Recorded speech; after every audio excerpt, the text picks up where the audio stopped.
नाज़रीन, अवामी न्यूज़ में ख़बरनि जो सिलसिलो जारी है। हिन वक्त असीं तव्हांखे ठठे मां ख़बर ॾींदा हलूं त ठठे शहर में 10 ॾींहंनि खां पाणी जो बदतरीन बहिरान। शहरी पाणी जे फुड़े लाइ तरसण लॻा आहिनि। टैंकर माफ़िया सरगर्म, जॾहिं त वाटर सप्लाई में हिकु मशीन मौजूदु आहे, उहा बि फ़नी ख़राब सबबि बंदि पियल आहे। इन हवाले खां वधीक तफ़सील ॿुधाए रहियो ठठे में अवामी न्यूज़ जो रिपोर्टर इक़बाल शेख पंहिंजी रिपोर्ट में।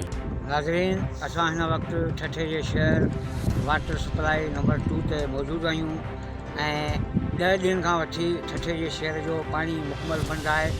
शहरी पाणी जे फुड़े लाइ परेशान आहिनि।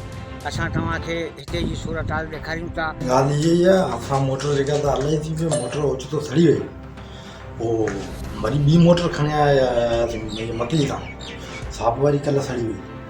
हाणे अॼु सुबुह ते अची मशीन पाणी हलाईंदासीं। हाणे फ़िलहाल त असां वटि त को उन्हनि जो म्यूनसिपल इंतज़ामिया ठठो हीअ बिल्दियाती निज़ाम ख़तमु थियण खां पोइ जेको वाटर सप्लाई ते जेको अमलो मुक़ररु कयो आहे पब्लिक हेल्थ खाते ठठे पारां, उहो बेसिकली जेको आहे कचा मुलाज़िम भर्ती कया विया आहिनि।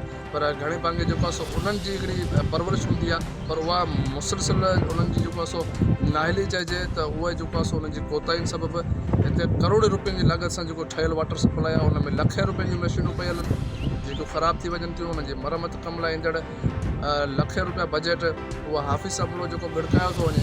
हितां खां DC ठठो खां मुतालबो आहे ऐं वज़ीर आला सिंध खां मुतालबो आहे त वाटर सप्लाई ठठो ऐं वाटर सप्लाई मकली में जेको पाणी जो बदतरीन बहिरान आहे, जेको रोज़मर्रा जी बुनियाद ते जेको मशीनूं ख़राबु थियनि थियूं, उन्हनि खे सही कयो वञे। ऐं मुलाज़िम जेका आहिनि, हिकु त मुलाज़िमनि सां वैसाखियूं कयूं थियूं वञनि, उन्हनि खे पघारूं नथियूं मिलनि त लाज़मी उन्हनि जी कोताही थिए थी। पर जेकॾहिं इंतिज़ामिया उन्हनि खे सही तरीक़े सां पघार ॾे ऐं उहे पंहिंजी सुठी ड्यूटी कनि त अहिड़ा मसइला कोन थींदा।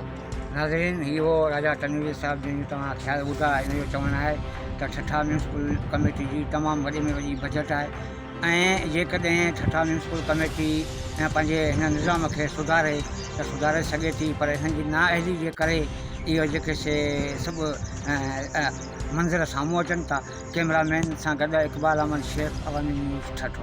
मज़ीद खबरों और तफसीलात के लिए विजिट करें हमारी वेबसाइट www.awamiNewsHD.com।